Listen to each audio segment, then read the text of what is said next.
And we are now being joined in studio by President of the National Parent Teacher Association of Jamaica, also called the NPTAJ, Mr. Stewart Jacobs, for a reaction to what appears to be an escalation in violent behaviors amongst our students.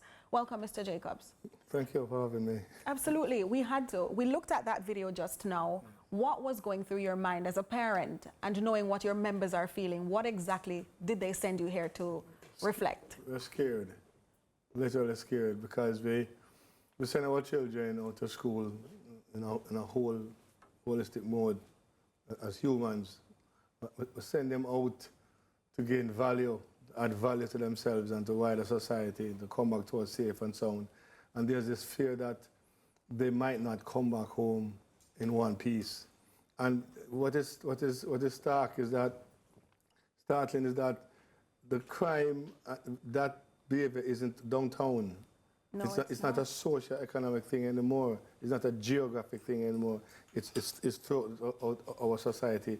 And the statistics says it. 6 out of every 10 child is bullied in school. And a scary one is that 9 out of every 10 child in school witnesses bullying in school.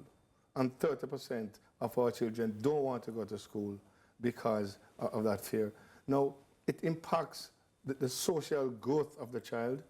It impacts also the learning experience. Yes. And it affects the teacher-student contact during the day, because when there's an upsurge of violence in the school, our class, that class has to stop the learning process to deal with that problem. And no human being operates properly up to their optimum under fear. And that's what is happening. And it also affects overall production, because as a parent, you're at work, working hard to put bread on the table when the child comes home, but you have that fear that the child might be hurt. And so that affects production also. So what exactly do you perceive is the solution? We've heard from a few of the stakeholders today, but where does the NPTAJ stand on the matter? Where we stand on the matter is education.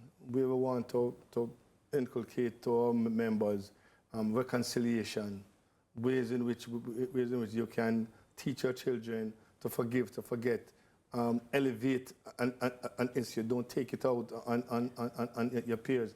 And certainly don't join gangs, because gangs are migratory. I've said it so many times. Gangs are migratory. And our schools are a microcosm of the immediate society around us.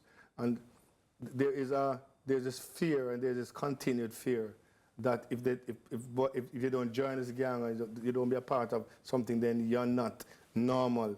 But I said to my parents all the time, right is right, even if no one is doing it, and wrong is wrong if everybody is doing it. So it has to stop. I mean, it's easy to say you're looking at reconciliatory methods and all of that when it's not your child who is coming home with a bloodied nose or the fractured spine or whatever is damaged. What about those parents who are feeling firsthand the effects of medical bills and the repercussions of a beatdown from whether it's a gang or an individual or just deviants? The justice system is there. The law is there to protect. And if your child is threatened in any way, shape or form, report it to the authorities, have it dealt with. But when I spoke about the reconciliation, it's not with the parents, it's with the child. A lot of the bullying that takes place, other than wanting to prove a point, is that somebody steps on somebody's foot and they're not going to accept an apology. Mm-hmm. So I said to children from time to time, you step on somebody's feet, guess what? You tell them sorry. Indeed. And move on from it. And we're sorry to have to cut it here, but thank you so much, Mr. Jacobs.